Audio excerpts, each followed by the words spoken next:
What's up, everybody? Happy Tuesday. Hope all you had a great day today. Getting into this episode of GH.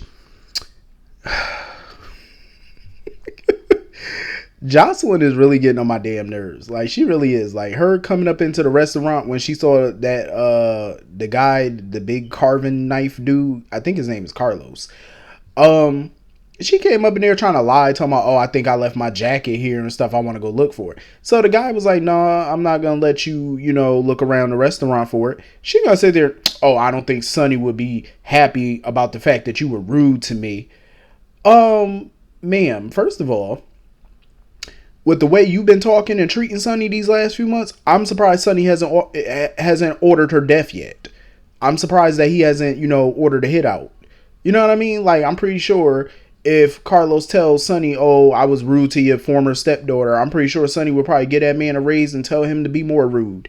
I know I would.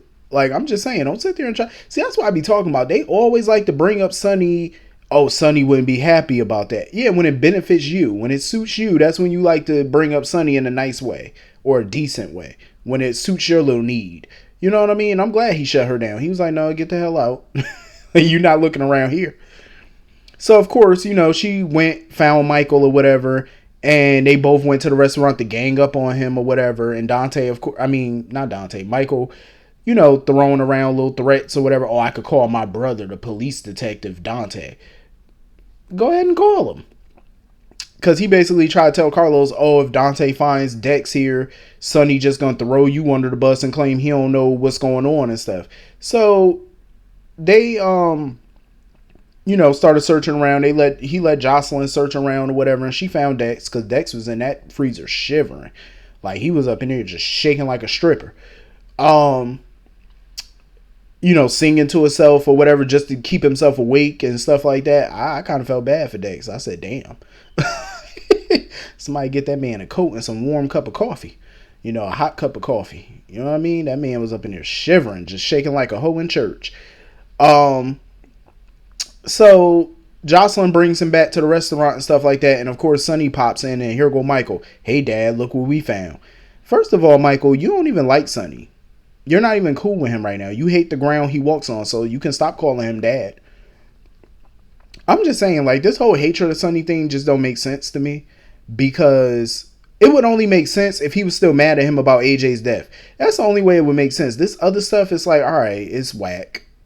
Like, if you really hate Sonny so much, why don't you change your damn name? Like, why don't you do that? You ain't got to carry that man name. Like, I'm just saying. I'm not going to carry the name of somebody I fucking hate. It ain't going down like that. But they're annoying, though. I really hope Sonny just shut them down and shut them up. At the end of the day, he did what he did. Was it right that he did that to Dex? No, but it wasn't like he was going to kill him either. But he had to be sure that Dex wasn't lying about being a hook killer. He had to be sure. I don't blame Sonny, shit. In that world that you live in, you gotta do what you gotta do. You can't take no chances. So anyway, moving on from that, Drew and Carly was pretty much talking and stuff outside of her old high school or whatever. And she was just bringing him up to speed about what happened back in the day with her and Reese and all that type of stuff. And the day that Reese got into that accident. And Drew pretty much, I had to agree with Drew that none of that was Carly's fault. I do have to agree with him. Because yes, she did sleep with Peyton's husband. But at the end of the day, that was a grown-ass man. She was a child. She was a minor. He manipulated her into doing it. You know what I mean? So at the end of the day, it's like, you can't really blame Carly for that. That's a fully grown-ass man who took advantage of a teenage child. And I do agree with Drew, though. I feel like Peyton knew exactly what her husband was doing because you can't tell me that was the first ever time he ever cheated or had a fling or whatever, or even probably slept with a minor. You can't tell me that was the first time. So I have a feeling Peyton knew.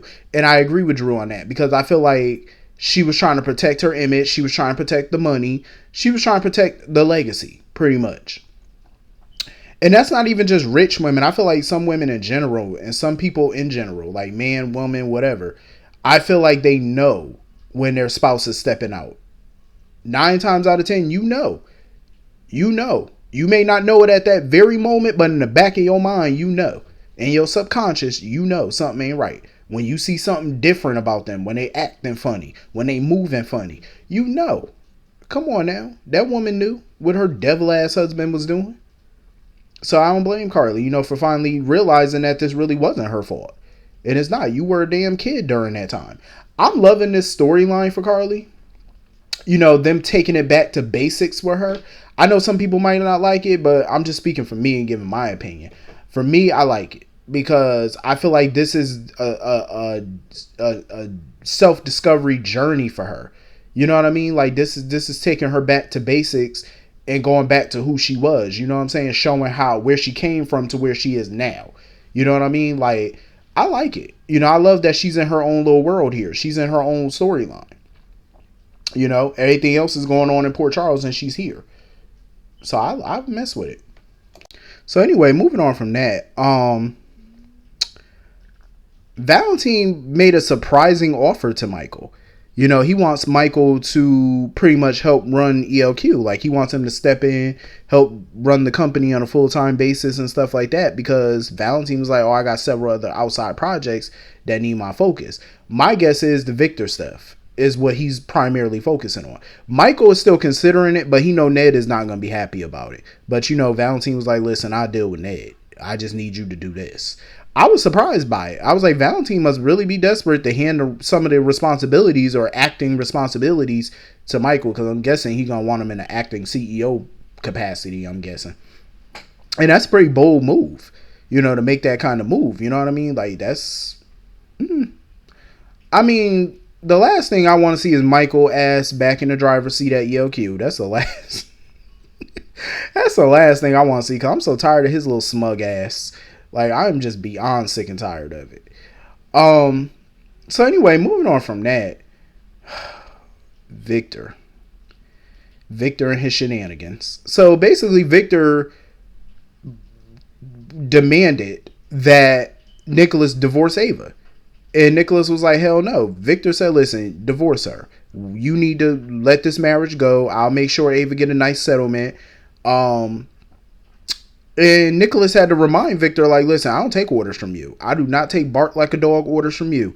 Nikolas had to remind his ass. He was like, listen, I'm in control of the Cassadine fortune, not you. He said, as long as I am in control of this damn fortune, I do what I want to do.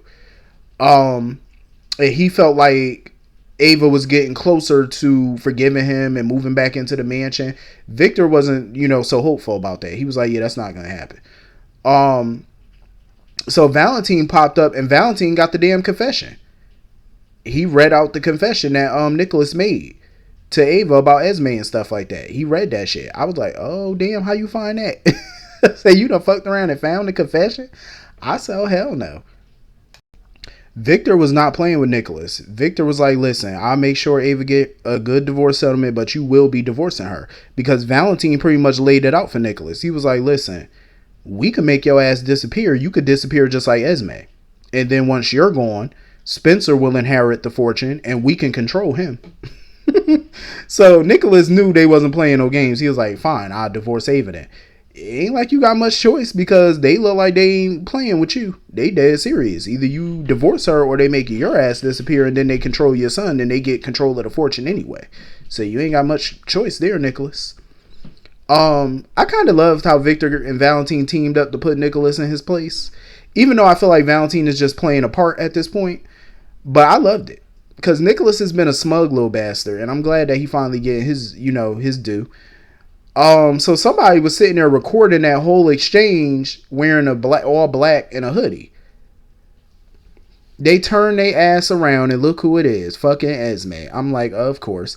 I'm not even surprised that it was Esme. Cause I'm like, for one, we all knew her ass was coming back because they announced it.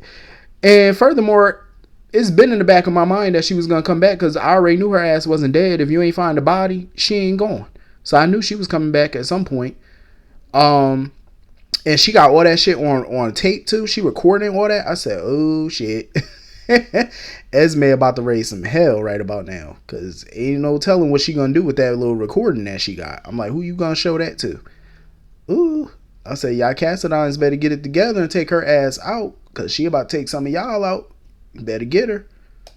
So my boo Diane done woke up. Robert was questioning her But she said the events of that night were pretty fuzzy. Like she couldn't get them in order. She felt like if she talked to Sonny, then that would help her because he was the last person that she talked to before it happened. So maybe by talking to him, it could help her put all the chain of events that night into into its proper timeline. So Dante and Sonny came in there. She was recounting what happened, like how Brando's office was dark, so she had to go to the garage real quick to look over the paperwork, and she saw somebody like a shadow or something from the corner of her eye. So she turned around. That's when she got hooked. She could tell though. She was pretty sure it was a woman. She was positive that it was a female. And Dante was asking her, did she hear any sounds? Like any noise, anything? And she was like, yeah. She said when the person, I guess, raised the hook or did something or whatever, she heard bracelets jingling. She heard something like bracelets jingling. So that's another clue. So now they know that this is the same person. They're sure. And now they're positive that it's a woman. Because Diane said that the woman was the same size as her but looked a little bulkier or something like that. Probably because of the outfit she had on. Probably because of that hoodie and stuff. But she couldn't see the person here. She couldn't see the person's face. That's the only part about it. But she's sure it was a female. And Diane pretty much told TJ that she could, she knows the woman from somewhere, but she just couldn't place her right now. And I'm like, it's probably Esme more than likely. I wouldn't be surprised if it was Esme. So now Robert is starting to think that maybe these attacks are random. You know what I mean? Like maybe this person is not targeting people around Sonny specifically. Maybe these are just random. I don't know, but I mean, Diane is connected to Sonny though, so that don't sound like it was all too random to me because Diane is connected to him. Not really in a personal sense, but she's still connected. So this is a hot mess. I mean, if it is Esme doing this, like, why go after people connected directly to Sonny? Why not try to take out Nikolas or something? I mean, it could be because Sonny threatened her. You never know. Like, it could be, but I'm kind of glad Esme is back though, because you need a little fucking troublemaker. I needed a little break from her crazy behind, but I'm glad to see her back, to raise some hell and whatnot and cause some type of mischief. So, she back for the taking. I'm happy. So anyway, moving on from that, I love the scenes between Ava and Ryan. That shit was hilarious. Like Ava came in there to visit him at Spring Ridge just to make sure that he was still immobile, like he couldn't move and stuff like that. This heifer started clapping her hands and snapping her fingers in his face. That shit was hilarious. She was like, she was telling him all about this little maniac running around with a hook and stuff like that. And Ryan pretty much in his mind was saying like, listen, if anybody was going to gut you, it would be me. It wouldn't be nobody else. I believe him, but Ava was taunting the hell out of Ryan. Like, she kept bringing up Esme and stuff like that, how Esme overstayed her welcome, and she didn't watch her step, and Windermere is a dangerous place and stuff like that. The whole time Ryan was sitting there clutching his fists, like, the whole time. I'm like, yeah, this man is batshit crazy. Like, if he could really move, he probably would have knocked her on her little ass. Ava was bold for going there to visit his little psychotic butt, because that was some bullshit. I'm like, hell no. And she was talking about how the social media posts that Esme really wasn't sending was traced back to the French Riviera and stuff. Ryan was saying in his mind, like, no, for one, Esme wouldn't abandon me. And he was like, two, she wouldn't abandon me for some place as tacky as that. Yo, they scenes be fucking hilarious. Like, I love it. Like, the day Ryan can move out of that chair, I'm going to be laughing my ass off because I know it's going to be hilarious. Like, to see him and Ava being able to actually communicate with each other back and forth, that's going to be some funny ass shit. That's going to be funny. I feel like Ava was being bold in that moment, by taunting him and stuff. I'm like, you don't want to taunt him just because he can't move. He's still dangerous. You know what I mean? Like, he still got ways to reach out to you. And Esme is proof of that. You know what I'm saying? Ryan will use any means to get back at Ava. To taunt her, to come at her, anything. Like, that man will do it. He don't give a shit. Batshit loony. So anyway, that's pretty much the whole episode. Hit the comment section. Let me know what you all thought. And I will see you all later. Hope you all have a great night. Peace.